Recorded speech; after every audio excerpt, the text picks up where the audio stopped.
We teach of repentance, we deep in them trenches. You know that we bring in the heat. We tackling demons like every day. Waking up all the people, we set them straight. I keep our head in them scriptures, we meditate. All in the truth, I can't back down and hesitate. All praise to the Most High. With it, no cosign. With it, keep the law, we gon' levitate. We them Jews, there be no lies. With it, there we won't doubt. With it, for the truth, I'm a heavyweight. We live in this spiritual warfare. We all gotta gather together. We do that, though we got the nations in warfare. We a separate nation, no explanation. My people, they need to listen. Crunch time, yeah, time is ticking. For the truth, I'm a servant. No stopping, we working. Just hoping my people will see the mission. So we got bring that up, bring that up, bring that up, bring that up, bring that up, bring that up, bring that up. I say them Hebrews got a show. Bring that up. Get your knowledge on the go. Bring that up. Wisdom help the nation grow. Bring that up. Get the truth in the form of a show. Bring that up. All of our soldiers amazing. All of our captains be leading. LOC bringing that light. Shining on what we're achieving. Wake up the people that's sleeping. Wake up the nation like coffee. Wake up and take up your cross beat. Hold up, Pastor, man, you lost me. You sleep, you teaching at Christmas. I'm sure that you know that it's pagan. Look how we packing the prisons. Blatantly destroying our nation. Single parent home is definitely becoming our swag. Then we send our children through the same system, pledging allegiance to flags. Bring that out. We got the truth. Bring that out. We cannot lose when we bring that out. We making moves when we bring that out. Bring that out. We got the truth. Bring that out. We cannot lose when we bring that out. We making moves when we bring that out. I say them Hebrews got a show. Bring that out. Get your knowledge on the go. Bring that out. Wisdom help the nation grow. Bring that out. Get the truth in the form of a show. Bring that out. Yeah. LOC. We gotta bring it out. Wake up the lost sheep. Yeah. Hey. Hey. Understand. And this is the Bring It Out radio show. Again, shalom to all the family that's logged in. To Water for logging in. We're going to talk about it. As you can see on the screen behind me, we're going to talk about it. Because it needs to be talked about. All right. Our people got to understand, man. When we cross those lines, see, a lot of people think it's an America thing, the hatred for our people. Right. They think it's an America thing. They think if they somehow can get overseas, they're not going to be treated the same way because slavery, of course, happened in America. But that could be so far from the truth. The hatred that these nations have for the children of Israel is biblically based.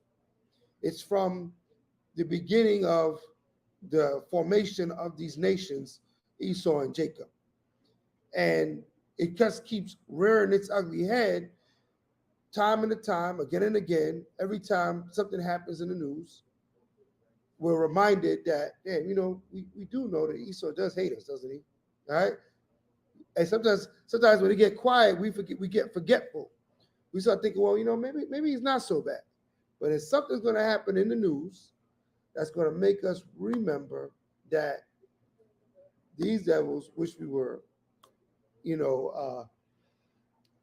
chains, behind bars, locked down, and the fact that we're traveling to and fro and rich and prospering, a lot of time they're holding meetings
What? Or a shadow. It's like a shadow.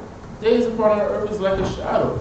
I mean, the minute you turn around, do you see a shadow anymore? No. It's gone just like that. Especially when we go to school, we're trusting our enemies. We're putting all our faith that they're teaching us everything about our history. I remember when I was in high school, I was sitting in class, they had a history textbook, you know, and I used to go back and forth. I was in truth. I was a sophomore in high school. And I used to go back and forth with my world history teacher, right? And I remember our textbook, we were flipping the page, and out of nowhere, I see a Russian icon, and it's a black woman holding a black baby. I told him, I was like, I brought the textbook to him, and I was like, yo, I thought you said that we were just in Africa. So I told him, it was Edomite. I told him that. Yeah. Right?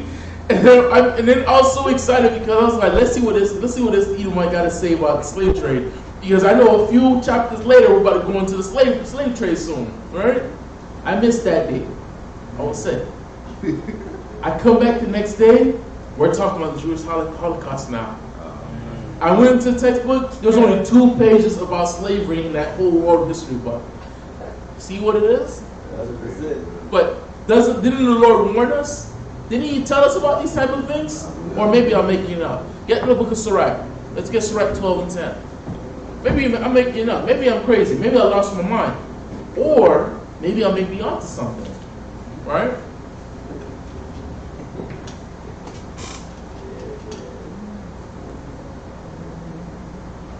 Sirach chapter 12, verse 7. This book of Ecclesiastes is chapter 12, verse 10. Verse 10. Never trust thy enemy. What did the Lord say? Never trust thine enemy. What does Scripture say? Never trust thine enemy. It says don't trust your enemy, man. Do not trust your enemy, right? Read on. For like as iron rusted, so is his wickedness. And so is his wickedness. Keep going. Though he humble himself and grow crouching, yet. Yeah, y'all was in Africa, but listen, y'all was the best African jungle swinging monkey, bubble jigaboo, apes. Y'all was running over there. Y'all was Africans. No, we wasn't. Read one more time.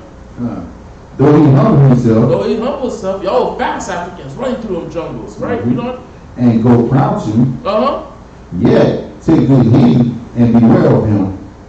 And thou shalt be unto him as if thou hast white a looking glass, and thou shalt know that his rust has not been altogether wiped away. And all these quote-unquote compliments, all these quote-unquote good things that he's trying to tell you, it's all lies. Right. It's all his way so he can insult you. Right?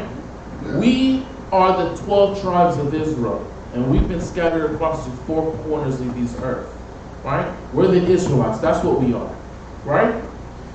And we cannot put our trust in the hands of our enemies. The Lord says in the last days, knowledge shall increase. Right? Our knowledge, our intent to know information, seek it out, and give it to our people is going to increase. Right? So now you can share the screen. Now we're going to go into, like I promised 2 weeks ago, we're going to go into a little bit about, did all the slaves come from Africa? This is a big thing because Negroes think, oh, Africa's the motherland. We all come from Africa. That's where they took us from. We're all from the west coast of Africa. And I used to hate when I hear Negroes say that all the time. I was like, how do you know for sure you're from Africa? Because when I go into this history, all the slaves didn't come from Africa. So how do you know for sure you're African? How do you know that's your motherland? Your ancestors probably ain't never seen Africa before. And you talking about you from Africa. Right? Go ahead and read that title for me. This is the early transatlantic slave trade, Nicholas Ovando. Nicholas Ovando. Here, you can read from here. Yeah. Nicholas Ovando was the first political leader to oversee the transatlantic slavery. Hold on. Highlight the part where he's reading, where it says Nicholas Ovando, right there, right. In the red. Keep going. Nicholas Ovando was the first political leader to oversee the transatlantic slave trade to the Americas when he imported black slaves from Spain to the islands of Hispaniola. What did you say? Read it one more time. Can you see it? Neil, go ahead. Nicholas Ovando was the first political. Nicholas Ovando was the first political leader to read on to do what? To oversee the transatlantic slave.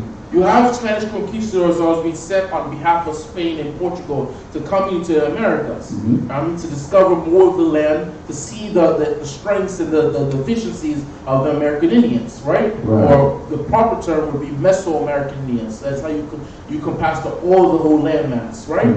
So they were sent out there to see their strengths and the deficiencies, right? Where can we overcome them?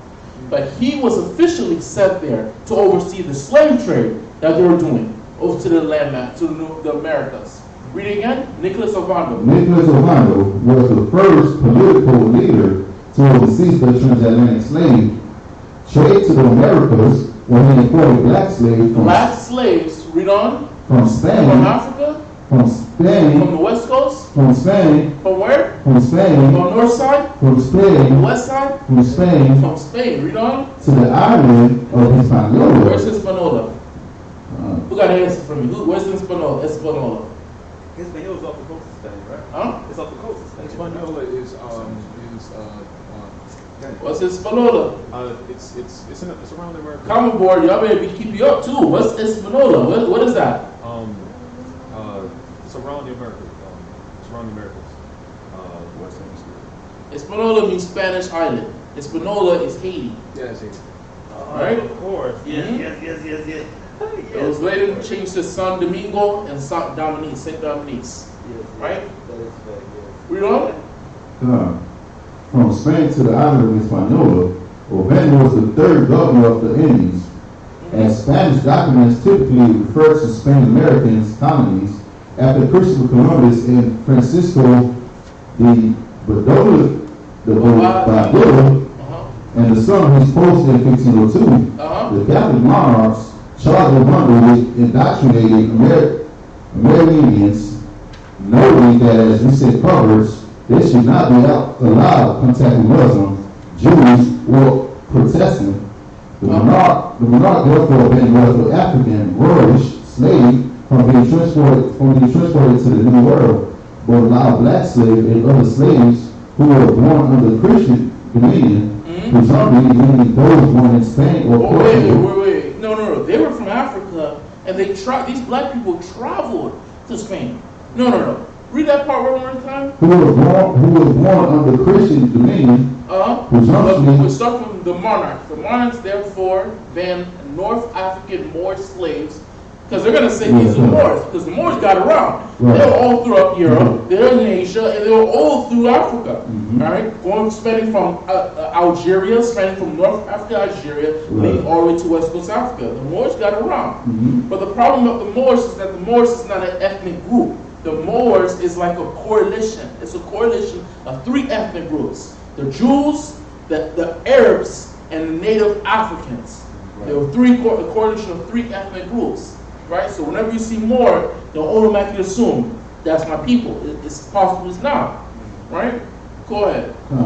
It says, ban North African Moorish slave from being transported to the New World, but allow black slaves and other slaves who were born under Christian dominion. But allow black slaves and other slaves, read on. To born under Christian dominion, presumptuously, meaning those born enslaved, born in Spain. And where? In Spain. One more time. Born in Spain. These black slaves were born in Spain and where else? Or Portugal. And Portugal. Now, one thing geographically, Spain and Portugal is also called Iberia. The whole area is called Iberia, where Spain and Portugal sit upon. That low water, where that water reaches, where they call the Strait of Gibraltar, that right there is called the Iberian Peninsula. The whole area that leads into the Atlantic Ocean. Right? Read on. While the original 1501 charter between the Spanish crown and Ovando left open the possibility that some slave ship across the Atlantic might not be of African descent. Even subsequent letter exchange between Ovando and Spain after 1502 refers to slaves exclusively as Negroes. As what? As Negroes or blacks. This is important. This is a sidetrack, but this is important. The reason why is because we have our KJV.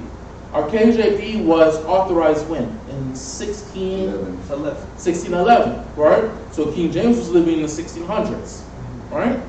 In the 1600s, we have what most Israelites would agree to, that King James was a man of color. Right. We have a so-called black man sitting on the throne in England while black people are being led away as slaves. What tells you what? All our people weren't just going into slavery at the same time. All our people was just being led away as slaves, and we were just all on the West Coast. Our people was, like the scripture says, give me the book of James chapter 1 verse, you stay where you at. Give me James 1:1. Like the scripture says, our people were scattered abroad greeting. Our people were scattered abroad greeting. Slack it. Give me 1 second. You want to send it to me? Yeah, I can send it to you. Slack it.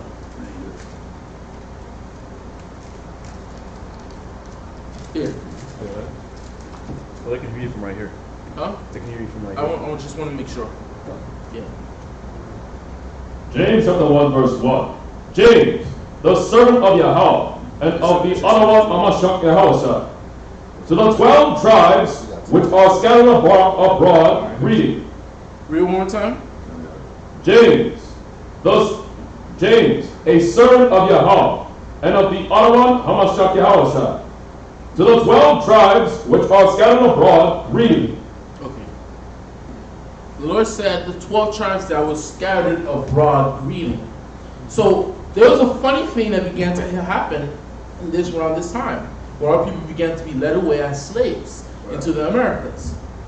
A lot of famous Negroes, a lot of famous Israelites, a lot of our people that was in England, that was in Scotland, that was in Ireland, that was in high positions such as King James, began not to refer themselves as things like Negroes or even blacks. When they were writing letters, sending letters to other kingdoms, so on and so forth, people who had never seen them before, they started referring to themselves, well, God has blessed me with a white spirit.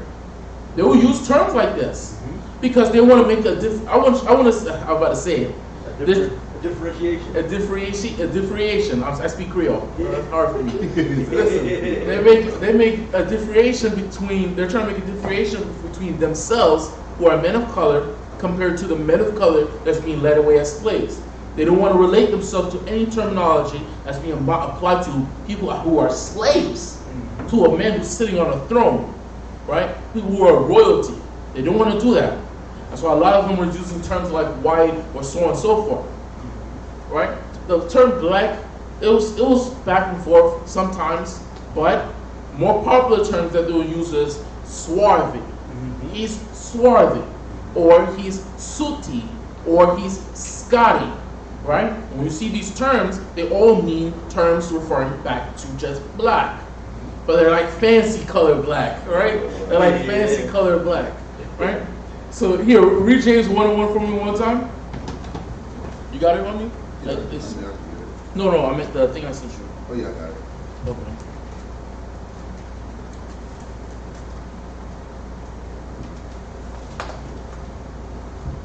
James, a servant of Yahweh, and of the other one, Amashak Yahushua, to the 12 tribes which are scattered abroad, reading. 12 tribes that are scattered abroad greeting. Now, give me the book Deuteronomy 32, verse 26. So the Lord warned us this. He said this already. He said this was going to happen. And we shouldn't be surprised to this level of, how can I say, hatred of our people doing things like this, ignoring millions of your people being led away as slaves, as you sitting comfortably, whether on your throne, sitting comfortably with some noble title, sitting somewhere else in some other country. Our people shouldn't be surprised by this because, one, we do this all the time. Whatever stuff is going on with some Negroes in California, Negroes over here Florida don't want to compare themselves over there. They don't want to make no comparison at all. I'm not like them Negroes, master. That's what Negroes will say, right? Right. Go ahead. That's a house slave talk. Go ahead. This is the book of Deuteronomy, chapter 32, verse 26. I said, I will scatter them into corners. What did the Lord say? I will scatter them into I corners. want you to emphasize on I said. Read it one more time. Said, what did the Lord say? I will scatter them into corners. He said, I said I will scatter them into corners. So our people were scattered into corners, different places, right? So now let's go back to this. Let's go back to this document.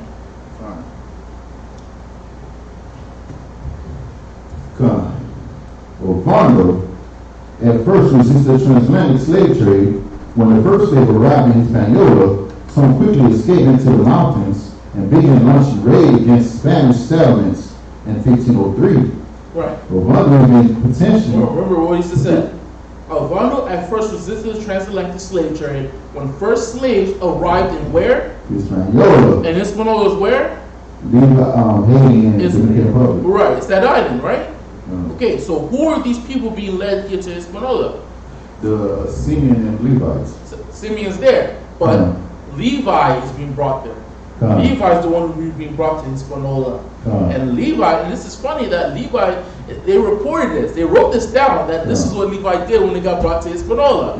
What did they do? What did they do? Read that. Ovando at first resisted transatlantic slave. When the first slave arrived in Hispaniola, some quickly escaped into the mountains. They did what? Some quickly escaped into the mountains. Now I can't express how popular this is amongst our people doing this. We've done this so many times, it's ridiculous. We did this on biblical times, we've been doing this. Whenever we're having issues with heathens or problems, we'll run straight to the mountains. We did it in the time of Gideon. We did it during the time of David. David did it. We did it during the Maccabees. We did it during the time of what was it? I think the Grecians during the Maccabees. Yeah. The Danites. We did it so many times, huh? The Danites did it. The Danites did it also. So I don't know what it is with us in the mountains, but I don't know. That's our second home, right? The Seminole Indians did it, but they didn't go to the mountains. Just ran into the what's that thing called again? The swamps. What swamps? I can't remember the swamps. The ball. Everglades. Yeah. Ran into Everglades. Right? Where's in the script where Yahushua said, flee to the mountains? He said that. Flee to the mountains. Right? But what was the thing I wanted? I wanted something. But read that report. Ovando at first resisted the transatlantic slave trade. When the first slave arrived in Hispaniola, some quickly escaped into the mountains and began launching raids. What? And began launching raids. Raids in 1500s. And you know Levi's stiff-necked and rebellious. We won't lay down. All right? We gotta see blood. Go ahead, read on. Launching raids against Spanish settlements. In 1503, Ovando even petitioned the Spanish government to ban the transatlantic slave trade, arguing that if more black slaves escape, they might incite the Americans. The what? The Americans. They're going to incite the American Indians. They're going to incite them, the Mesoamerican Indians. Read on. And to open revolt. Now you got Judah and Ephraim, Northern Kingdom and Southern Kingdom fighting together. Read on. The government had good reason to be concerned. Right. Not only afterwards, but I saw a major indigenous uprising known as Enriquez Revolt, 1519 to 1533. Okay, so we're going to go into this part, but that's going to be for another class. The Enriquez Revolt. We're going to go into this revolt and what happened between 1519 and 1533, where it was a combination between American Indians and black slaves that are fighting together to kill the so-called Spanish. That'll be a powerful revolt to go into. But there's something else I want to go into, guys. There's one more thing I want to go into. Hold on. Let's jump down. The governor changed his mind in 1505. The governor changed his mind in 1505 and sent a request to King Fernando II for 17 slaves to be sent to mines in Hispaniola. The king was even more ambitious than Ovando by using slave labor to increase gold production, and sent 100 black slaves from Spain directly to the governor. 5 years later, the Negro slaves proved so effective that Ovando had 250 more slaves transported from Europe to work in the gold and copper mines. Where he sent them from? He got them from where? Transported from. Transported from where? Transported from. That Ovando had 250 more slaves transported from Europe to work in the gold and copper mines. So now it's not. What's different now? They're saying, catch it.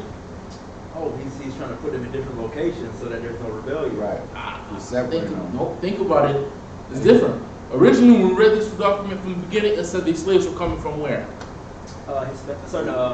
The Iberian Peninsula over there. Iberian Peninsula, Spain and Portugal. But now, Fernando is getting these black people these slaves from where? From Europe. From Right there. Right? Just Europe now. Right? So he's not telling you specifically where he's taking them from, but he's just saying Europe. Europe is filled with how many countries? Right? Massive. So it's not, see how we can't just solely trust in him. We can't just solely trust in this document alone. We have to go, precept upon precept. This concept that we learned from biblical things, right? So let's get something. I just sent you something on the Gmail. It's called the Slave Voyages, Transatlantic Slave Trade Database. Let's send it to you in the Gmail. Right there. Now we're going to follow this and see where these lines are going. This is called the Slave Voyages. It's a database that tracks the slave trade, right? So now you see these big lines right here. You see coming from the west coast of Africa, being brought to the Americas, being brought to North America, Central America, and Brazil, right? Because many slaves were brought to Brazil. But where's this line going to? Europe. All the way back into Spain. Right back to Spain and Portugal, the Iberian Peninsula, right? Can you scoot in? Because when you zoom in, there's more lines here. It's not showing it, but there's more lines here. More roots. Right? Zoom in for me. No, it should be on the page. Zoom. Go down. Double click it. Go down. Yeah, there you go. Now we see more lines. Now we see more locations. Now scroll down a little bit. Where's this line going right here? Where's my cursor? Follow this line. Where's this line going? Right here. This is the infamous, the East Coast transatlantic slave trade, where people was being taken away as slaves. This is where a lot of our people was brought to places like India. That's why we have a lot of our people, descendants of the slaves in India, called the Sidi people. The Sidi people have records and proof that they were a part of the slave trade that were brought there. Right? Let's zoom out a little bit. Let me see if I can actually get. Oh, no, I don't know how to do that. That's not going on. Just double click it. I did. That's what's bringing me closer. Do it one more time. Now when you double click it, look, you see the mouse? You roll it. Oh, There you go. There you go. Okay, come over here and do it out here. Back up a little bit. Okay, scroll over a little bit. Okay, right here, zoom in. Go up. Now where's this line going to? Come up. Madagascar. When you go into the history of Madagascar, you see that there was a lot of slaves that were brought to Madagascar. Many of our people, there was many people there already identifying themselves saying, we descend from the 12 tribes of Israel. Go search up the history of the Madagascar Jews. This very prominent here in Madagascar, right? Zoom out. This is one of the things I love so much about history, because when we learn that we're an Israelite, there's so much more that we have to learn. It's not just learning precepts. Okay, you can break down John 3:16. Congratulations. Let me give you a cookie. Right? You can break down, I don't know, Daniel's vision. All praise to the Most High. But there's so much more to it than just that. Right? So, where else do we want to go? Let's go back to Spain. Zoom in. Zoom out. Lisbon, right? Zoom out. See? There's arrows leading to Spain because one, in the 1500s, as we read in the document, the slaves were being brought from Spain, from Portugal, into the Americas, into Hispaniola. Zoom out a little bit. Zoom out a little bit more. Zoom out, zoom out, zoom out. Zoom in. Zoom in. Zoom in. And these are, go scroll over there. So these are the places where where the slaves were being brought to. St. Domingo, right there, Hispaniola. Yeah. That's one of the branches that lead there, right? That's where Benjamin resided at. All right. So you can zoom out. Oh, Last thing. Slovakia. Go back to Europe. Let's see if there's went other places beyond Spain. Oh, look at that. He said he took slaves from where else? Where you got the report on your phone? Let's read that report one more time. When you press these locations, they tell you the amount of slaves that they were taking from that time. You have to go to time lapse. Go to time lapse and go to timeline. They'll show you that at each time. I stayed in maps. I'm just telling them to go to timeline, go to time lapse, because you still have to go to the portion. But when you go to time lapse and timeline, it'll tell you at which time they were taking what amount of slaves at that location. Right? Go to all the way in the bottom. Yes, all the way in the bottom. Read what he said, what King Fernando said. The way he changed his mind? Yeah. The government changed his mind in 1505. In 1505, read on. And said a request to King Fernando II for 17 slaves to be sent to the mines of Hispaniola. A little bit. The king was even more ambitious than Obando about using slave labor to increase gold productions. Okay, keep going. And sent 100 black slaves from Spain directly to the governor.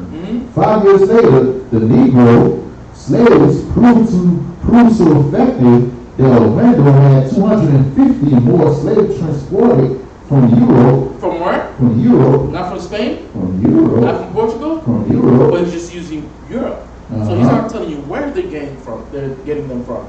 Predominantly why West Coast Africa was so prominent is because one, that's where the majority of our people were.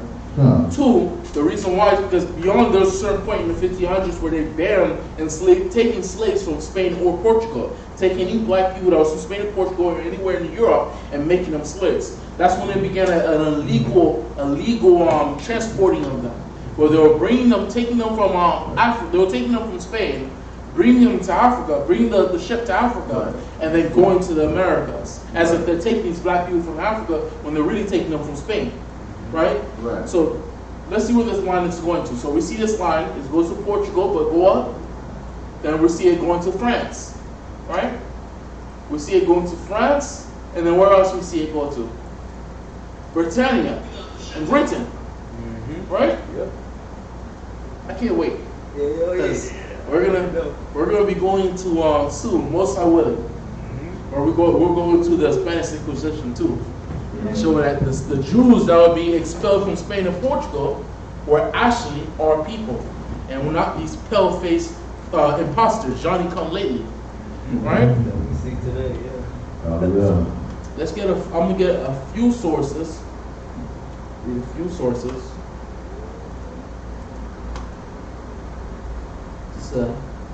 Just need this. Okay, let's start with this one first. The book by ex-slave in 1841. In 1841, there was an ex-slave. He wrote one of the first black history books in 1841. Right? Let's read what he said. Go ahead, read that.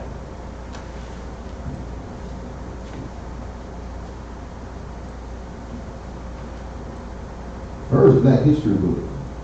1. The Portuguese who planted themselves on the coast of Africa a few centuries ago have been succeeded by descended blacker than the Africans. A strong case still is to be found in the fact that the descendant of the colony of Jews, originally from Judea to the coast of Africa, are black. What did it say? Read one time. A stronger case still is to be found in the fact that the descendant of a colony of Jews. This is an ex-slave saying this. This is a black man in the 1800s, in 1841 saying this. And he's saying what? The descendant of a colony of Jews, originally from Judea to the coast of Africa, are black. Are what? Are black. Are who? Are black. Are black. Hold on, let me see. It says the Portuguese who planted themselves on the coast of Africa a few centuries ago have been succeeded by descendants blacker than the Africans. A stronger case still is to be found in the fact that the descendants of a colony of Jews originally from Judea to the coast of Africa are black. Right? And that source can be found in the History of the Colored People by James W.C. Pennington, page 96. Right? And this is what an ex-slave was saying when he came out of slavery, right? He wrote the one of the first black history books, and he said this, that the Jews were black, right? Now let's read one more. Go ahead. Lacandos. Condos. Many of the Jews who were banished from Portugal by John II settled in the West Indies. So why do we have to now soon go into the Spanish Inquisition? Because all these things, the documents I was showing you, they took place what time frame? Who remembers? In the 1500. In the what? 1500. Give the brother a hand. What are we? In the library? Alright, it happened in the 1500s. But what happened prior to the 1500s in the late 1400s? What was a big event that happened? Oh, the so-called discovery of America with Christopher Columbus. Right? Discovery of America with Christopher Columbus. But specifically along that same year, in 1492, was something that happened in Spain. Oh, well, the Moors fell in Granada. Fell in Granada, which led to the Spanish Inquisition. The Spanish Inquisition. Yeah. It led into the Spanish. Exactly. It led to the Spanish Inquisition, which led to the expelling of Jews from Spain and Portugal from the Iberian Peninsula. Right? So now, in the 1500s, we have these black people born there, so-called forced to be converted, like the document said, forced to be converted to Christianity, being led away as slaves. Who are these black people? These are the Israelites. These are Jews. These are our people. Right? Read that source. Condos. Many of the Jews who were banished from Portugal by John II. By who? By John II. By John II. Read on. Settled in the West Indies. They settled where? In the West Indies. They settled in the West Indies. Read on, because this idea that the Spanish conquistadors, all of them that was coming here weren't a bunch of Edomites. All of them weren't Edomites. There was Negroes coming here. There was Jews hiding the fact that they were still practicing their faith, but under the banner of Christianity. They were coming here, escaping the Spanish Inquisition. Right? Go ahead. John Bigelow, who visited Jamaica in 1850. He visited Jamaica in 1850, right? Saw the descendants of these Jews. Of the Jews, read on. And said they were Negroid. What did he say? They were Negroid. The Jews in Jamaica in 1850 were what? Negroid. They were Negroid. Read on. Source says, nature knows no color. You see? This is the source is Nature Knows No Color Line by J.A. Rogers, page 123 to 130. A lot of Israelites already have that book. But they probably never read that source though in that book. Alright? So this is showing you that a lot of our people that was forced out of Spain were Jews and they were Israelites. They were black. They were being reported as black people. Right? So let's read one more. Wow.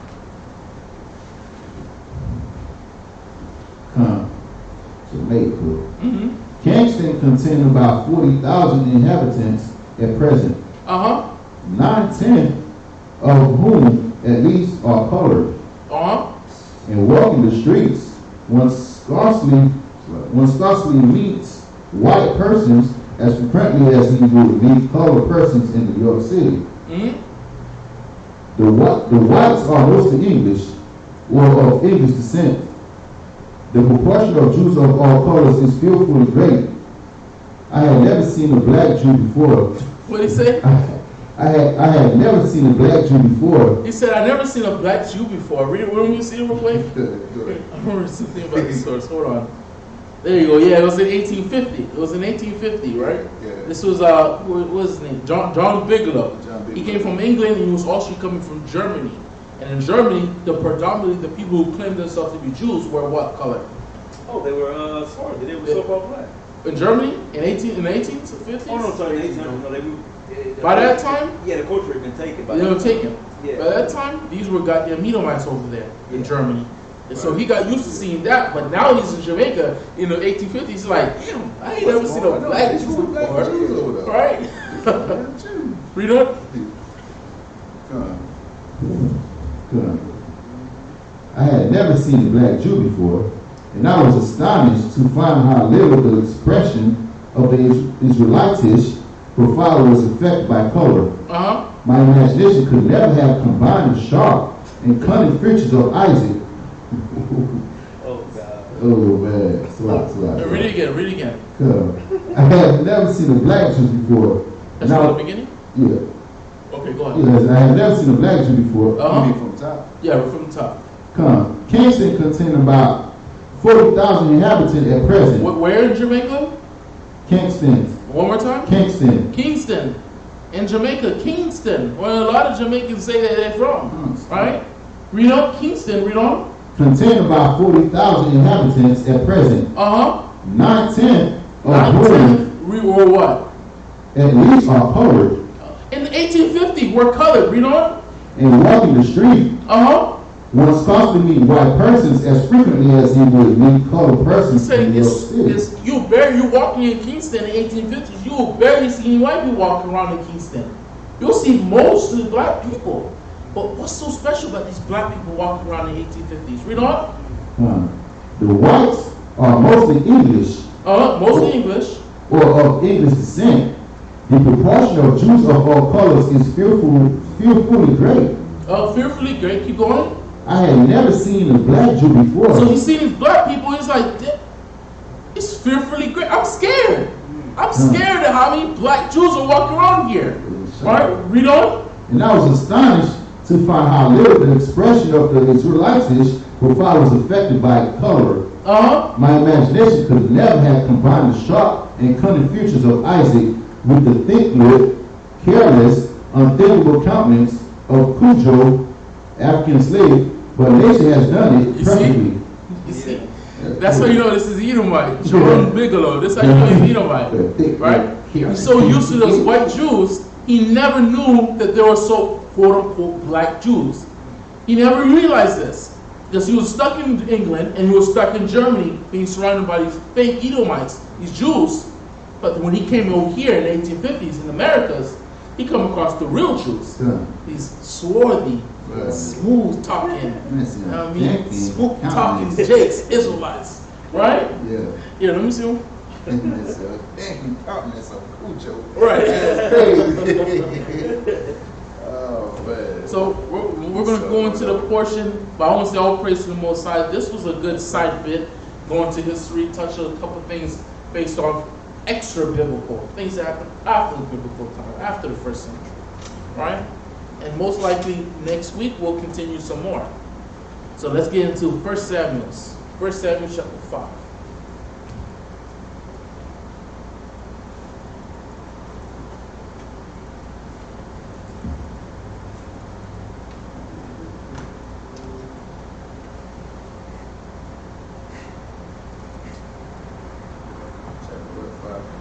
Five and 1.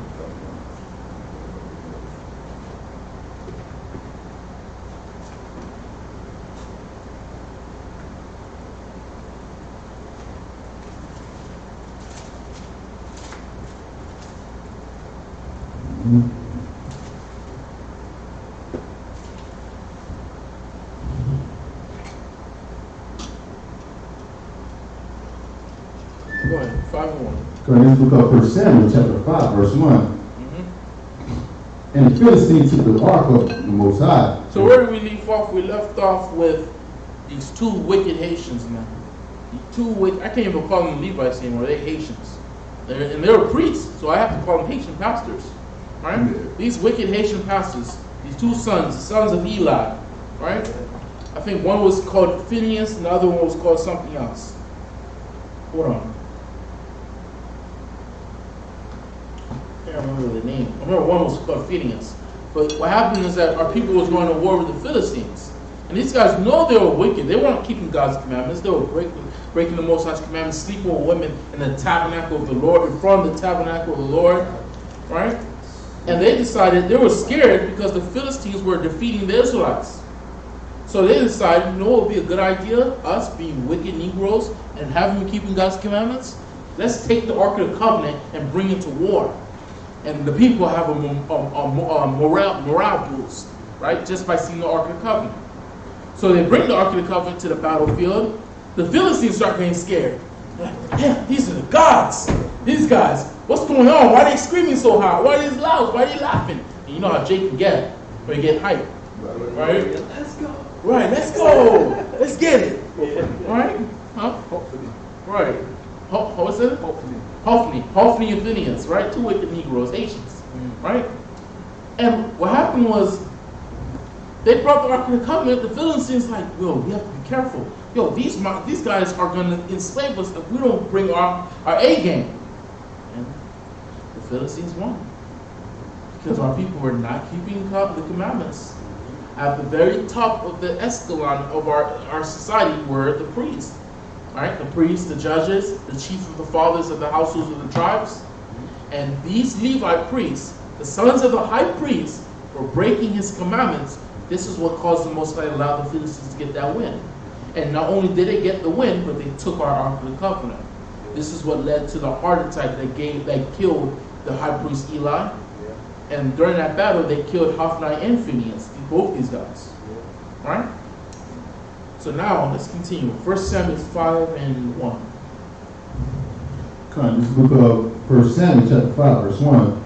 And the Philistines took the ark of the Most High and brought it from Egypt.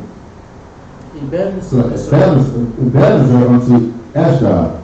When the Philistines took the ark of the Most High, they brought it into the house of Dagon and set it by the gun. What did they do? And set it by the gun. They set it by the gun. They took our holy artifact called the Ark of the Covenant and set it by the gun. Dagon. Right? So there's a word, there's an actual word for this. Now, I'll be surprised. Right? I'll be surprised. What is the word for this? There's something they're doing here. Taking our holy artifact. See, I just gave you too much. Taking our holy artifact and placing it near their quote-unquote holy artifact. Their idol. What are they doing? It's a word for it. Oh, profaning, blaspheming, defiling. He's giving me all this, I speak Creole, synonyms. He gave me all the synonyms. But I want this specific word I want for him. Degradation. Huh? Degradation. Huh? Degradation. What? Degradation. Decoration? No, degradation. Degradation. Disgrace or That's a dishonor. to dishonor. Was it degradation? The definition is right. He's there. The definition is right. But the specific word for it that was used many times in dark ages, in old times, even in biblical times. Give me a hit. Give me a letter. So that's what it is. It was moved. Sacrilege. Huh? Sacrilege. Yo, give the brother a hand. Sacrilege. Give him a hand. Give the brother a hand. I'll praise the Most High. You feel the Holy Spirit. It's sacrilege, right? Go ahead and search up the term for sacrilege. Get it on the online etymology dictionary. That's let the people see it. That's a good thing. You see, you got a sharp mind, bro. We're on the same Wi-Fi, right? So it's sacrilege. So when you go into the definition of sacrilege, it's exactly what they're doing here. Sacrilege is a violation or misuse of what is regarded as sacred. Right. Online, the online etymology dictionary. Blue letter? No. Search up, say, just type up online etymology dictionary. And you'll find it. It's like a red and gold letters. Red screen, gold letters. Read that definition, what you got on Google. It goes more there in the etymology of the word itself. But go ahead and read that definition. It's a violation or misuse. It's a what? It's a violation or misuse. It's a violation of misuse. Our Ark of the Covenant is supposed to remain in that tabernacle, behind a curtain. Only one person can see it, and it can only be once a year. Who is that person? The high priest. And it's the day of, what day can you see it on?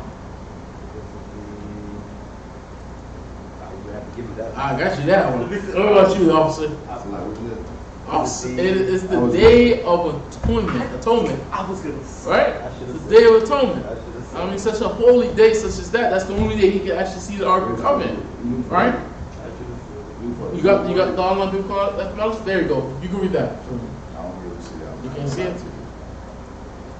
But my neighbor in the back, you got it. Sacrilege. Here.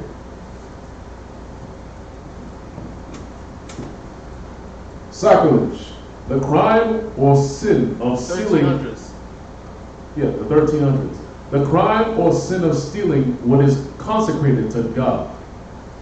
Sacred, something sacred. Actually, let me just see your mic until you finish reading. Okay. Read one more time. Sacrilege. Sacrilege. Read on. The crime or sin of stealing that which is consecrated to God. Now, let's identify. Did they do that? Essentially, yes, to be quite honest with you. Yes. Exactly, they did.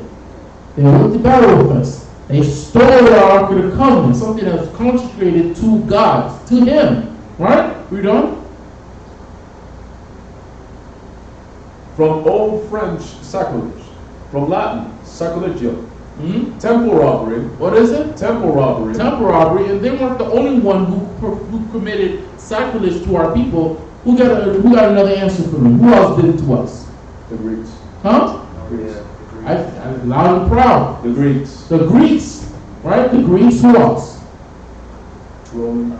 Huh? Romans. The Romans. But who else? What was it, Philistines? We're talking about the Philistines. Yeah. But who else? Technically Ishmael too. Ishmael. Yes. Took our land. Second. Right. Yeah. But who wasn't? There's someone else. Y'all missed it. He's a Hamite.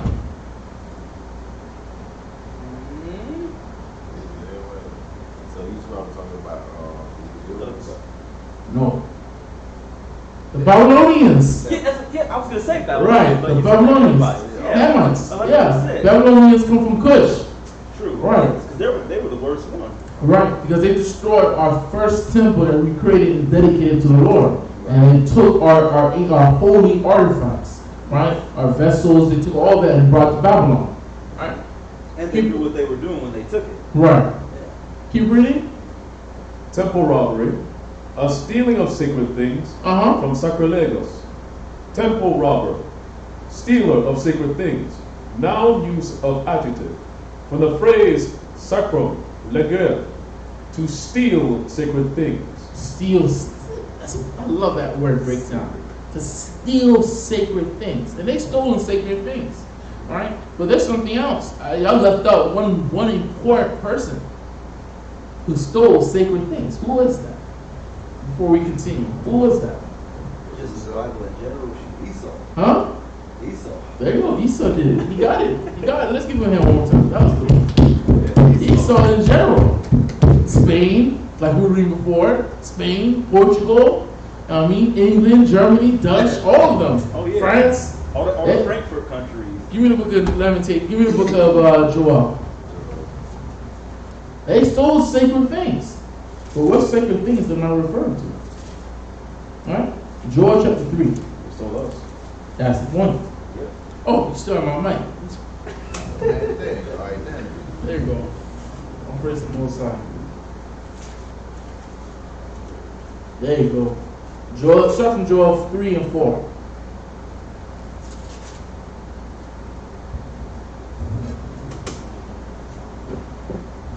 Come. This is go Joel chapter 3, verse 4. Yea, and what have ye to do with me, O Tyre and Zidon, and all the coast of Palestine, will ye render me recompense? And if ye recompense me swiftly and speedily, will I return your recompense upon your own head. Because ye have taken my silver his silver, read on. And my gold, and have carried into your temple my goodly pleasure things. This is literally the definition of sacrilege. Right here. Taking his holy things and bringing it into your temples, that's sacrilege. Right? Keep going. The children also of Judah. The children, these golden things, these pleasant things to the Lord, or the children of Judah, read on. And the children of Jerusalem. Have ye sold unto the Grecians, that ye might remove them far from their water. Behold, I will raise them out of the place whether ye have sold them. Right. So the point is that what? America, Portugal, Spain, this whole world has committed sacrilege to us. They stolen us. Esau has taken us and committed sacrilege. Therefore, they have to be destroyed. They have to be punished for this. Right? So it's so powerful when we're able to read this definition and it correlates back perfectly to the scriptures. Right? So now let's go back to 1 Samuel.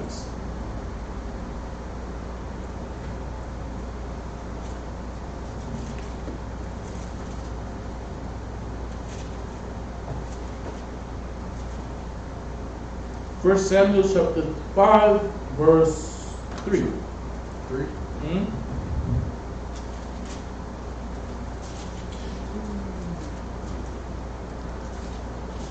It's about one Come.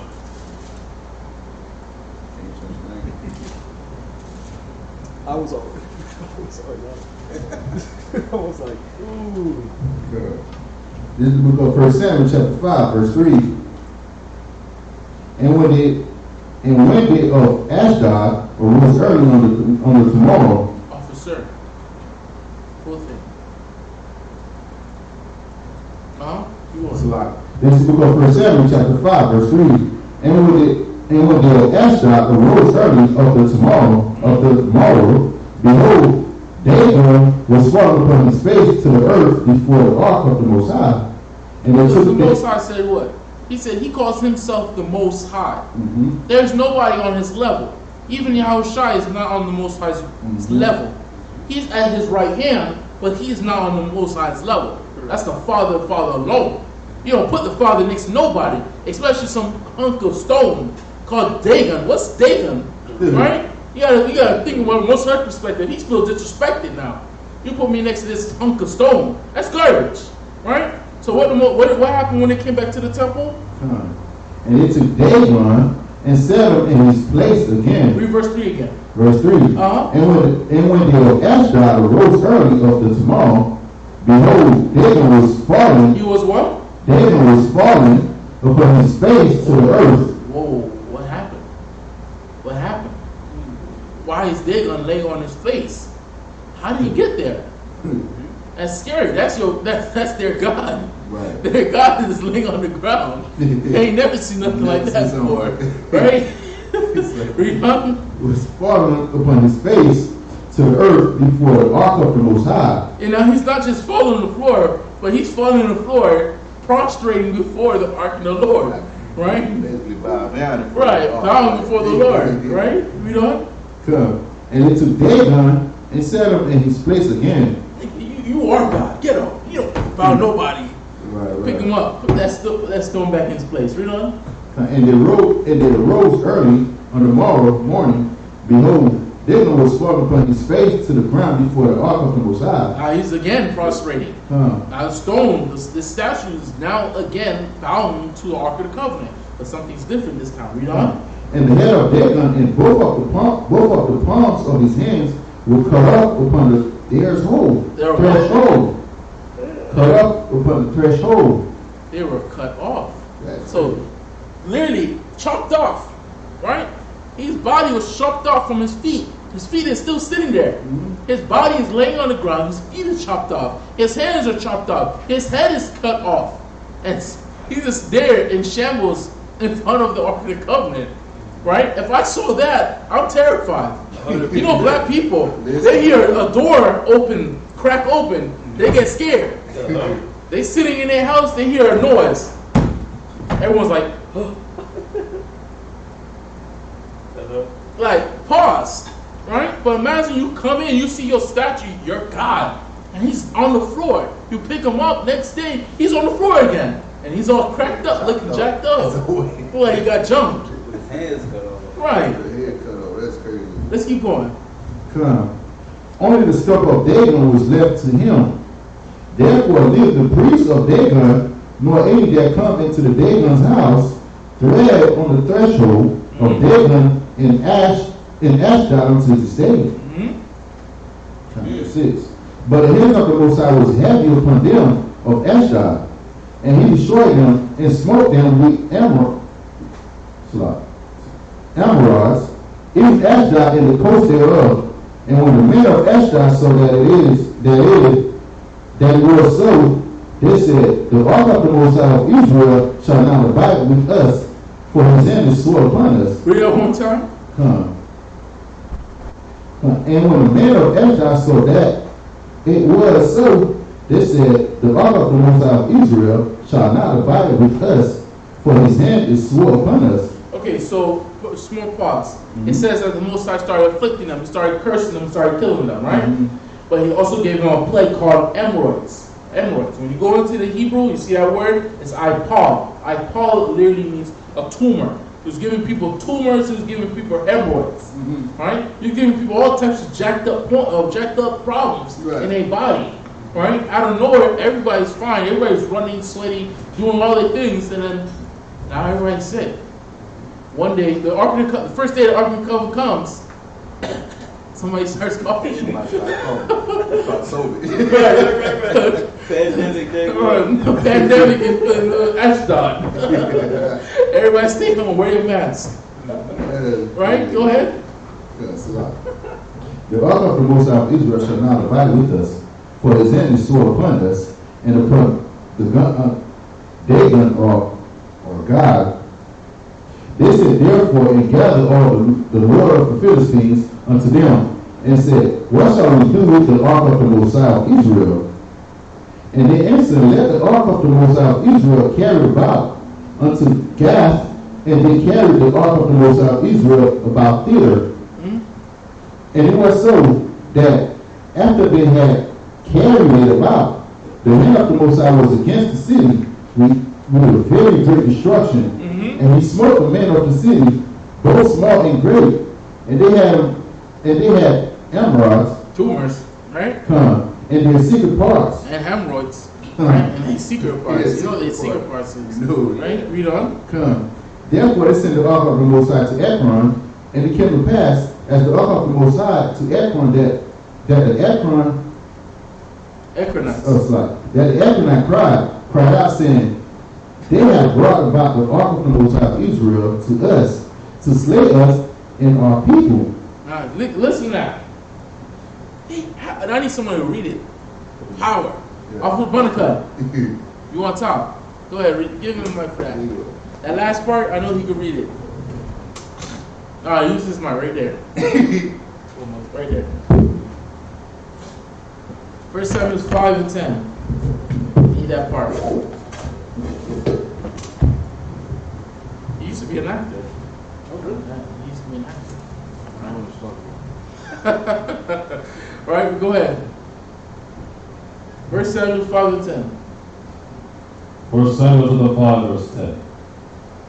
Therefore they sent the ark of God to Ekron. And it came to pass, as the ark of God came to Ekron, that the Ekronites cried out, saying, they have brought about the ark of God, of the God of Israel to us, to slay us and our people. And our people, look at that. Right, now you can pass no mind. All praise to the Most High. That was good reading. Right? To slay our people. They're trying to kill us. Right? That's what he's yelling out. He's scared. Translation, these niggas are crazy. These niggas are crazy. Right?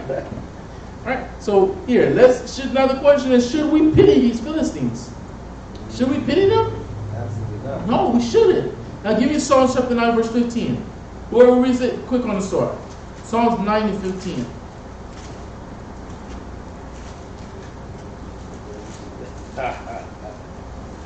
Psalm chapter 9 verse 15. Camp voice.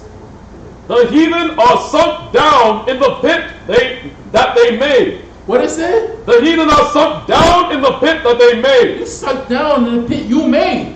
What, you crying? Huh? We got tears in your eyes? We don't care. Because you made it's a hole made by your own hands. Why ain't nobody's caring that you got them hemorrhoids or you can't sit down? Too bad. You should have never committed sacrilege to us. You never should have stolen our Ark of the Covenant. Right? So now the Most High got killed all of you. Right? Go ahead, read. In the net which they hid is their own foot taken. And then, all right, you put that little trap trying to catch an animal, and guess what? You put your foot on that trap, and you get trapped up. All right? Like one of them classic old bear traps. Yeah. Put that bear trap down trying to catch a bear, now you put your foot there, you finish. Now you crying. Now you want somebody to help you. Anybody helping you. It's the same thing with these Philistines. Alright? Keep going. 1 Samuel 5. Go ahead. 1 Samuel 5 and 11.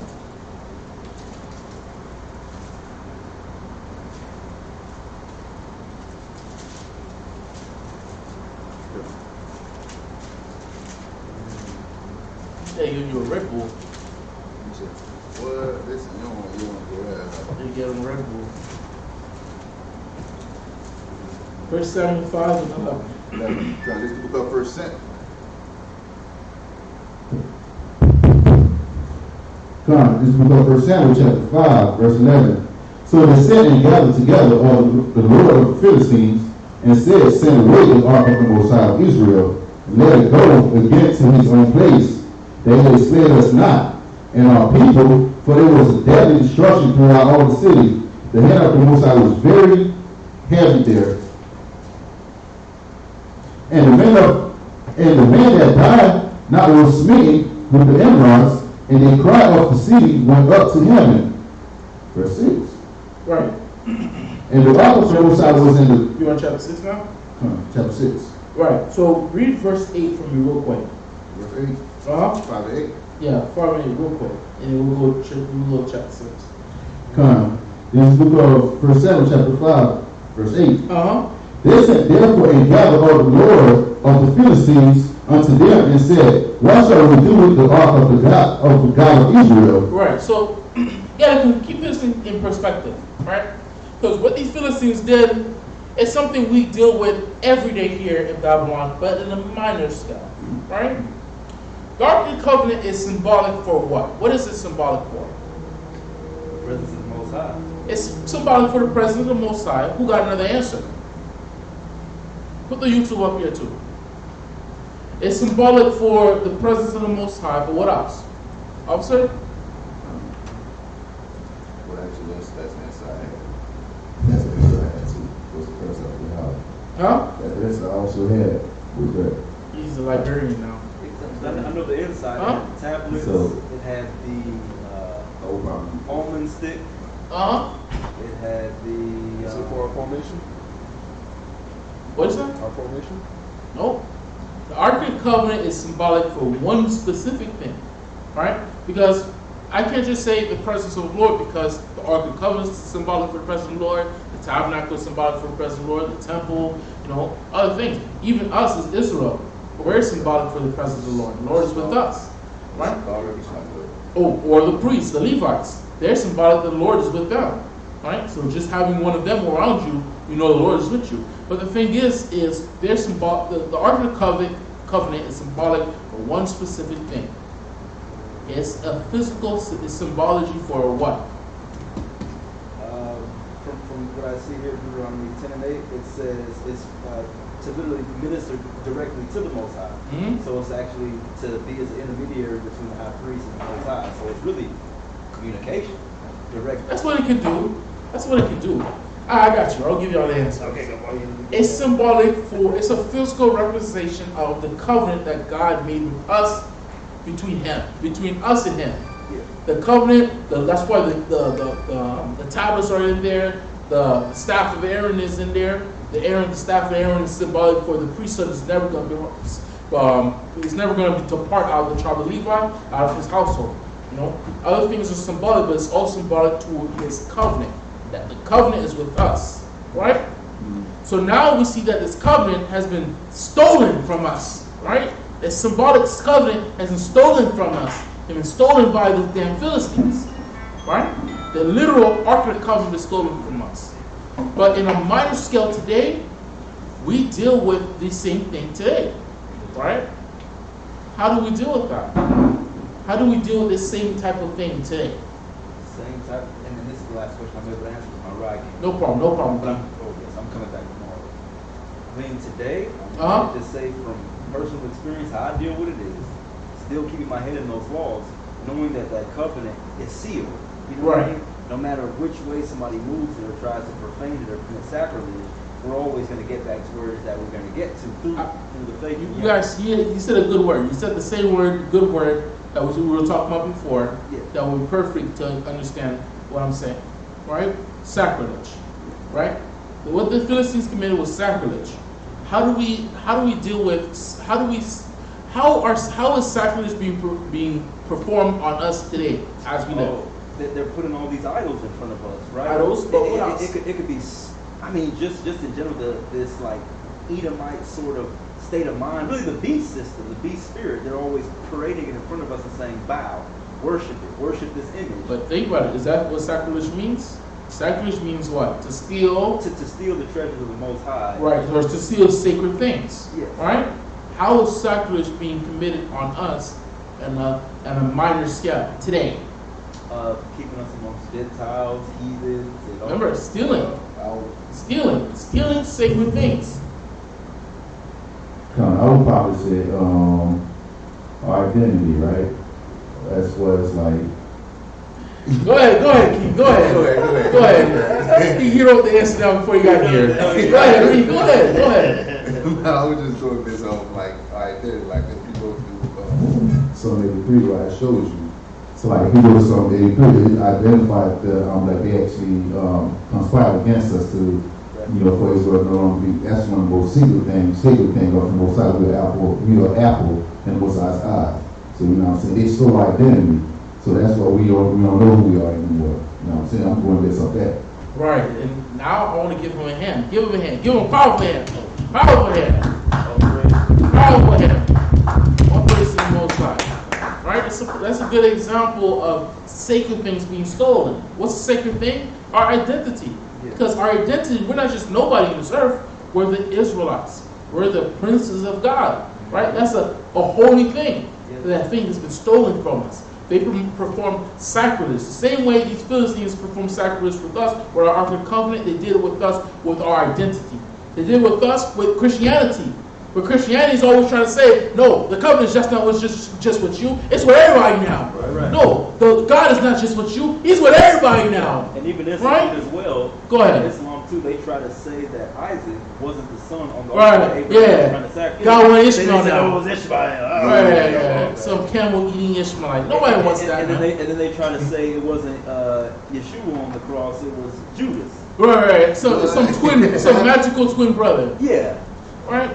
It's madness. They try to say Judas and Yeshua agreed that he was going to go up and do it, and then they said Judas looked like him so much that the people didn't know. Like, come on, man. Just listen. It's all foolishness. It's madness. But this is how they do it. They're stealing our sacred things, and then they're profaning it. Right? I'm gonna start using that word. It's sacrilege. It's sacrilege. There you go. It's deeper than profaning and defiling. That's the sacrilege. Right. There you go. See, we learn powerful things in class, man. Yeah, I'm coming back tomorrow. All praise the Most High. Gotta go. My ride came over. All right, no problem. King, hey, Shalom, King. Shalom. Yeah. You say, Bob. Hey, I see you tomorrow, right? 11 a.m., right? 11 a.m. Yeah, I'm at that door. Where are we at? Oh, chapter 6. Because we go 1 Samuel chapter 6, verse 1. And the ark of the Most High was in the country of the Philistines 7 months. 7 months, And the Philistine called for the priests and the diviners, saying, what shall we do to the ark of the Most High? Tell us where we shall send it to his place. And they said, if you send away the ark of the Most High of Israel, send it not empty. What it say? Send it not empty. Right, you can't send this thing back empty. You took this thing, right? You can't send it away without anything, right? Read on. But in any wise, return him the trespass. Because you can send it away and the plague doesn't go away. Right? You did something wrong. You stole this Ark of the Covenant, right? So now you have to send this. You have to send it back, correct the wrong you did, but you also have to send tribute. You have to send something that's going to take away this anger. This sending it back is not going to take away the anger, right? Go ahead. But in any wise return him a trespass offering, then he shall be healed, and he shall be known to you, when his hand is not removed from you. Then said they, what shall be trespass offering which we shall return to him? They answered, 5 golden emeralds and 5 golden mice, according to the number of the Most High, to the lords of Philistines. For one plague was on you all. 5 golden hemorrhoids. Right? You gotta make 5 golden hemorrhoids. Right, 5 golden tumors. Read on. For one plague was on you all, and on your lords. Wherefore you shall make image of your inroads, and images of your mice that mark land, and you shall give glory unto the Most High of Israel. Peradventure he will lighten his hand from off you, and from off your gods, and from off your land. Wherefore then do ye harden your hearts, as the Egyptians and Pharaoh hardened their hearts. Read it one more time. Wherefore then ye harden your hearts, as the Egyptians and Pharaoh hardened their hearts. Right. So they still remember what happened with us when we was in Egypt. Right? Read on. When he had wrought wonderfully among them, they did not let the people go, and they departed. That's a lot. Verse 7. Now therefore make a new cart, and take 2 milch kine, in which they have come no yoke, and tie the kine to the cart, and bring their calves from them, and take the ark of the Messiah, and lay it upon the cart, and put the jewels of gold, which he returned him for a trespass offering, and the coffer by the side thereof, and send it away, that it may go. And see, if it goes up by the way of his own coast to Beth-Shemesh, then he had done us the great evil. But if not, then we shall know that it is not his hand that smote us. It was a chance that happened to us, and the men did so, and took 2 milch kine, and tied them to the cart, and shut up their calves at home. Right. So it's like basically put up, decorate a new cart, get some let's say ox. This is let's say ox. Get some calves or ox that haven't been yoked up, that's been inside the barn, right? That never carried any burden. Put them on the cart, put these jewels, golds on the cart, and put them down this path, right? Make sure this path has a fork. Make sure this has to have a fork. If the cart magically goes this way to Beth-Shemesh, then you know this was their God doing this, tormenting you for this long. But if it ends up going this way, then you know it was just by accident. It was just coincidence. It was just some plague that just happened out of nowhere, right? It was a pandemic that came out of nowhere, right? Read on. Come, verse 11. And they laid the ark of the Most High upon the cart, and the cover with the mice of gold and the images of the emeralds. And the kine took the straight away to the way of Beth-Shemesh, and went along the highway, going as they went, and turned out aside to the right hand or to the left. And the words of Philistines went after them unto the border of Beth-Shemesh. Right, so just watching to see what's going to happen, you know? And they of Beth-Shemesh were reaping their wheat harvest in the valley. And they lifted up their eyes and saw the ark, and rejoiced to see it. Right, so Beth-Shemesh is actually a small place. It's just like a small city. If you could, let's put up a map of where Beth-Shemesh is, right? Hey, Shalom, AOC, Shalom in the house. All praise to the Most High, right? Let's see a map real quick to see where, all praise to the Most High, Chief Minister Shalom, most powerful Benjamin in Israel today, right? Let's get a map to see where Beth-Shemesh is, so we can see where these Philistines watching it go. On ancient map of Israel. Beth-Shemesh on ancient map of Israel. Let's see. But you keep on reading until he gets it. Okay. Verse 14. And the cry came into the field of Joshua, and Beth-Shemesh. No, not you. You got to put map on there too. No, I don't want that. I want the big ones with that shows all the territories. Keep on. Verse 14. And the cart came into the field of Joshua of Beth-Shemesh, and stood there, where there was a great stone, and they clave the wood of the cart, and offered a kind of burnt offering unto the Most High. And the Levites took down the ark of the Most High, and the cover that was with it. Hold on 1 second. Did you find it yet? Choose this one. No, that was, I don't like that black and white. What's that? No. Screw down? Right this one. Huh? This one. I don't want that either. Wait, what's that? This is not sure where Beth-Shemesh is. Does that one say Beth-Shemesh? Beth-Shemesh. It says it? Yes. Alright, pull that on the screen. I want that one. Oh, that's pretty interesting. Okay. You get into Jason.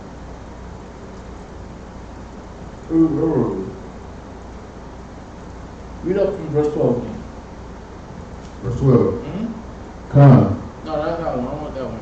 Keep going. Verse 12. Verse 12. And the Khan took the straight away to the way of Beth-Shemesh and went along the highway, knowing as they went and turned not aside to the right hand or to the left. And the Mosai and the Lord of Philistines went after them unto the border of Beth-Shemesh. And they went to Beth-Shemesh, where reaping they wheat, harvest in the valley. And they lifted up their eyes and saw the ark, and rejoiced to see it. And the clock came into the field of Joshua, the Beth-Shemite, and stood there, and there was a great stone, and they cleared the wood of the cart. And offered the burnt offering unto the Mosai.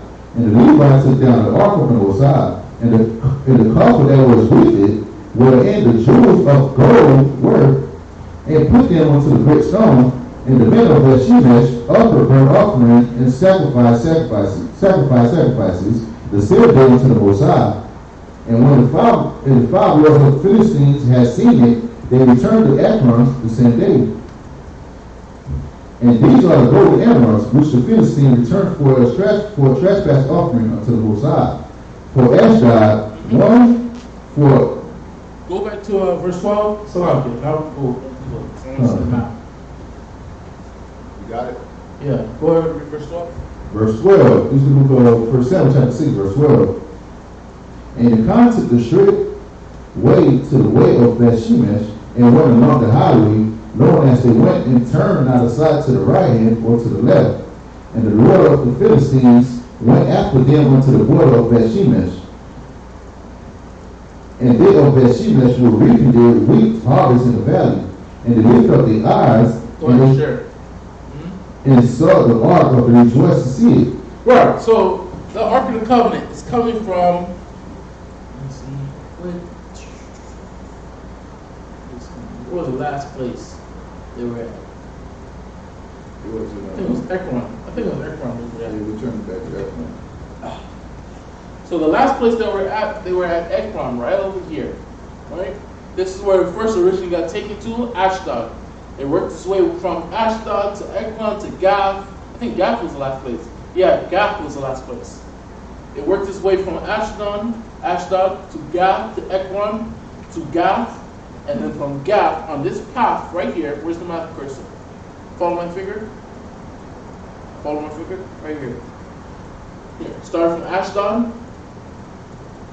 Work this way to Ekron, to Gath, and then follow this path right here, watching where the Ark of the Covenant will go. Will it go somewhere else, or will it go straight the road leading to Beth-Shemesh? And they saw it go to Beth-Shemesh, they left it alone. They knew that this plague came from the Most High God, right here.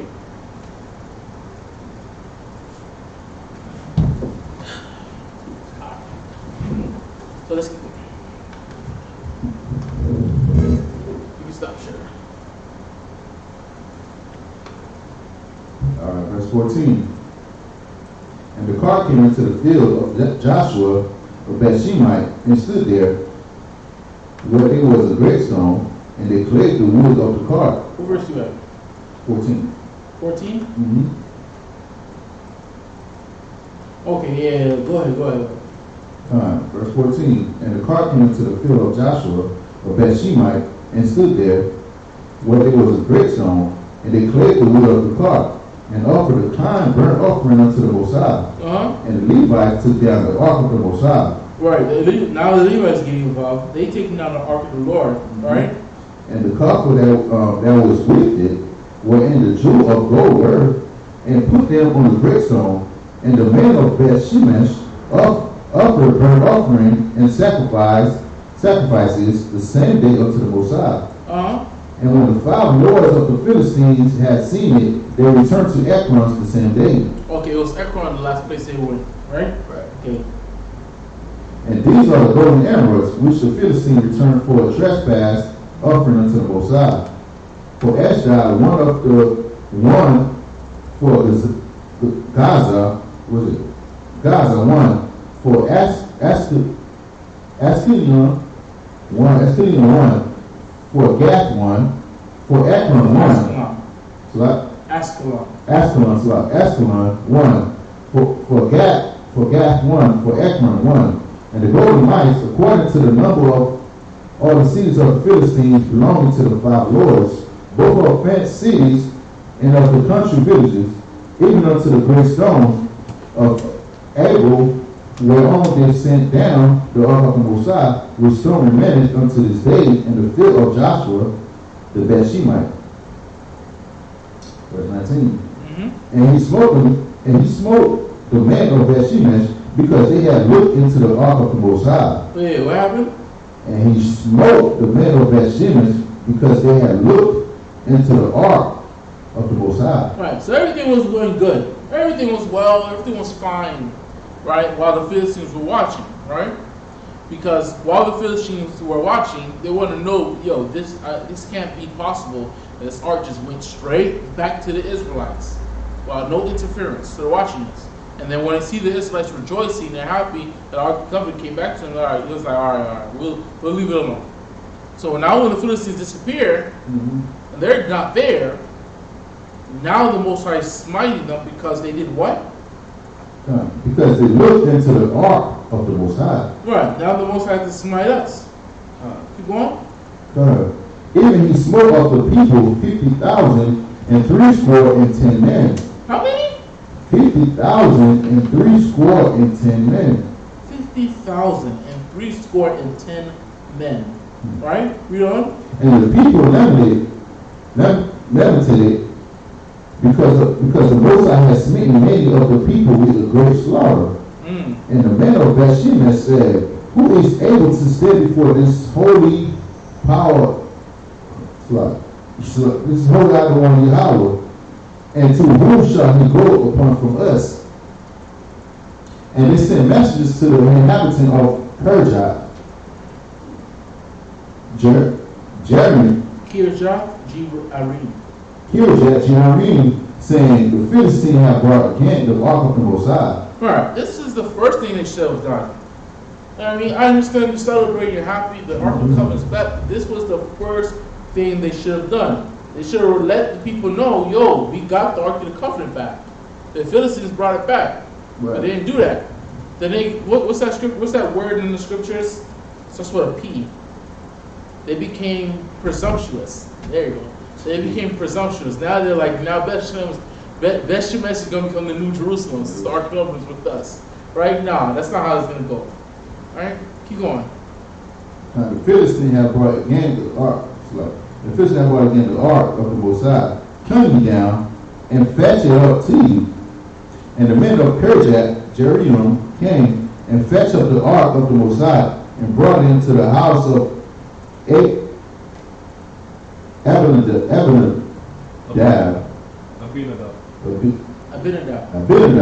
in the hills, and sanctified Eleazar his son to keep the ark of the Most High.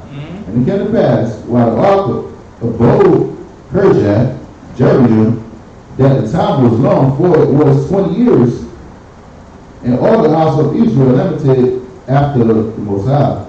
And Samuel spake unto all the house of Israel, saying, if you do return unto the Most High with all your hearts, then put away the strange gods and Ashtaroth from among you, and prepare your hearts unto the Most High, and serve him only, and he will deliver you out of the hand of the Philistines. Then the children of Israel did put away Baalim and Ashtaroth, and serve the Most High only. And Samuel said, gather all Israel to Mizpeh, and I will pray for you unto the Most High.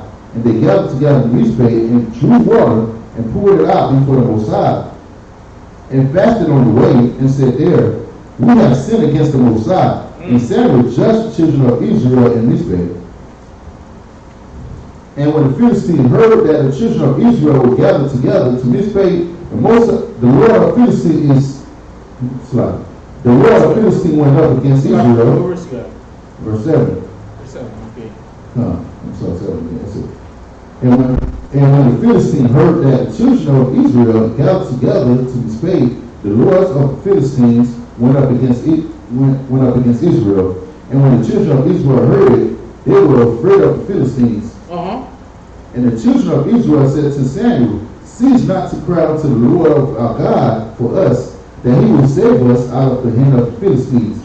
And Samuel took a sucking lamb and offered it for a burnt offering, holy unto the Lord. And Samuel cried unto the Most High for Israel, and the Most High heard him, and said, and as Samuel, the Most High heard him, and as Samuel was offering upon the burnt offering, the Philistines drew near to the battle against Israel, but the Most High thundered with great thunder on that day upon the Philistine, and discomfited them, and they were smitten before Israel. So they're coming near Israel. They're coming near the battle, and the Most High has a storming. He has a thundering, so much thunder and lightning. The people are getting scared. Like, yo, what's going on? Right. Like, what's about to happen?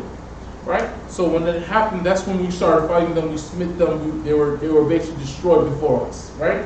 We started fighting them. Keep going. So verse 11. And the men of Israel went out of Mizpeh and pursued the Philistines and smote them until they came under Bethbar. Then Samuel took a stone and set it between Mizpeh and Shan, and called the name of Ebenezer, saying, here, Ebenezer, saying, hitherto. Ebenezer, saying, hitherto, had the Most High helped us. So the Philistines were subdued, and they came no more into the coast of Israel, and the hand of the Most High was against the Philistines all the days of Samuel. All the days of who? Of Samuel. All the days of Samuel. So it was against the Philistines all the days of Samuel. That's an important detail, right? Right. Because it's showing you a time frame. Right. It's showing you a time frame and how long they're going to be away. But keep going. Right. And the cities which the Philistines had taken from Israel were restored to Israel, from Ekron even unto Gath. And the coast thereof did Israel deliver out of the hand of the Philistines, and there was peace between Israel and the Amorites. Verse 15. And Samuel judged Israel all the days of his life, and he went from year to year and circuit to Bethel and Gilgal and Mizpeh, and judged Israel in all of those places. And his return was to Ramah, for it was his house, and there he judged Israel, and there he built an altar unto the Most High. If I remember correctly, Ramah means great, I think. If I remember correctly, Ramah means great, right? So he lived in Ramah. But if we look at Samuel's occupation, Samuel was what? What was his occupation? Mike. Like priest. He was what? Priest. He was a Levite, he was a priest, but what else? What was the other occupation?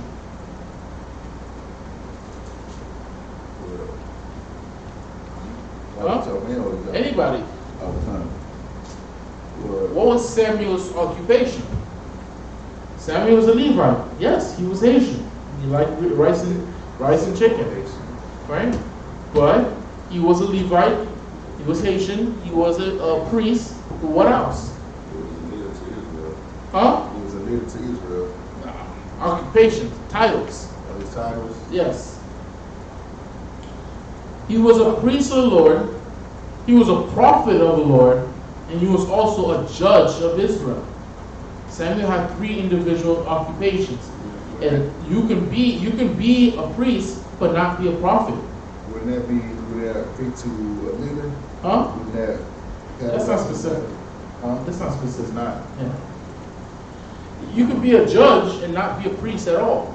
You could be a priest and not be a judge. You could be that's right. what I was looking for, an advocate. Huh? It was an advocate. Huh? An advocate. Advocate? Yeah, like a lawyer, like between the Most High and the children of Israel. Yeah, but I want some specific. These are specific titles within our people. Being a judge is a specific title, being a priest and being a prophet. Because you can be a priest and not be a prophet at all. You have to be able to prophesy. You have to have that spirit, and it has to be given to you by the Lord. Right? You could be a judge and not be a priest of the Lord. Right? But he was occupying all three of these positions. a judge, a priest, and a prophet. All right? Let's keep going.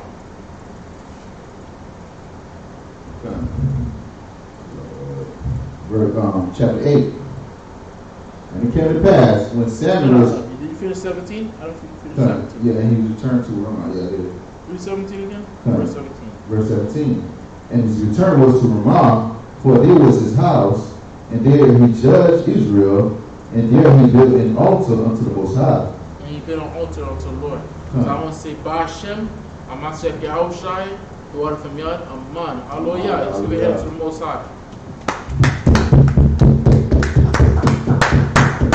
All praise to the Most High. It's been all praise to the Most High. It's been a powerful class, and you know, it's a beauty when we're able to sit down and go into this history. We're able to do a split of biblical history, and then we can go into extra biblical history, and we can go into different things pertaining to our people. So I want to say all praise to the Most High, and let's stand and face east and pray to our people. Pray to the Most High, and then hit the streets.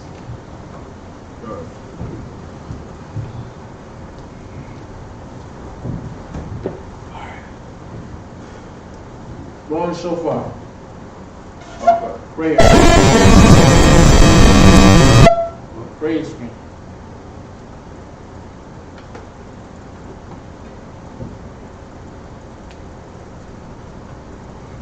I don't believe we're Africans. That's right. You're an Israelite. Go ahead.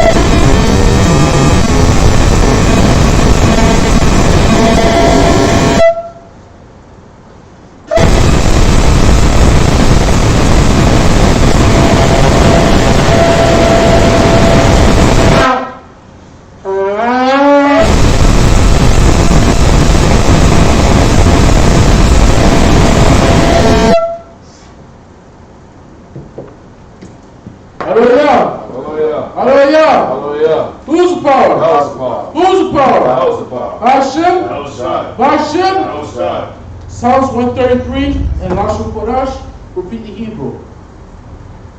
Shayar, Hama'alwa, Ladawad, Hana, Ma, Tawab, Ma, Na'ayim, Shabbat, Akyam, Gam, Yakad, Kashaman, Hatawab, Al, Hara'ash, Yorad, Al, Hazakwan, Zakwan, Aharon, Shayarad, Al, Haya, Maniwakiwa, Kato, Kawamwan, Shayarad, Al, Haraya, Taziwan, Kaya, Sham, Tasawat, Yahweh, Af, Araka, Hayam, Aid, Hayawam, Ba'ashem, Amasyak, Yahushai, the water, the Yad, Aman. All praise and power go to Yahweh, Ba'ashem, Amasyak, Yahushai. Psalm chapter 133 in English. This is because Psalm chapter 133. Behold, how good and how pleasant it is for brethren to dwell together in unity. It is like the precious ointment upon the head, that went down upon the beard, even Aaron's beard, that went down to the skirt of his garment. As the dew of Hermon, and as the dew that descended upon the mountain of Zion, for there the Most High commanded the blessing, even life forevermore. Ba'ashem Mashak Yahushai, throughout from Yah, Amen. Amen. Hallelujah. Hallelujah. Hallelujah. Hallelujah. Hallelujah. Hallelujah. Let's clap up to the Most High. You get some vision.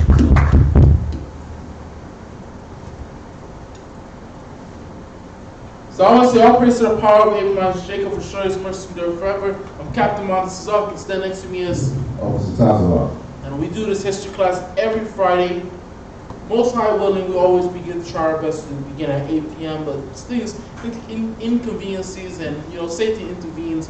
Most high willing, we try our best to start at 8 p.m. and we'll do it at 8 p.m. for our brothers and sisters watching us on the Highway and Bible, the virtual Highway and Bibles. Oh, yeah. All right, we're located here at 2937 West Bar Boulevard, right? Right. And I want to welcome all the brothers and sisters tomorrow to our Shabbat service. It's going to be orchestrated by our chief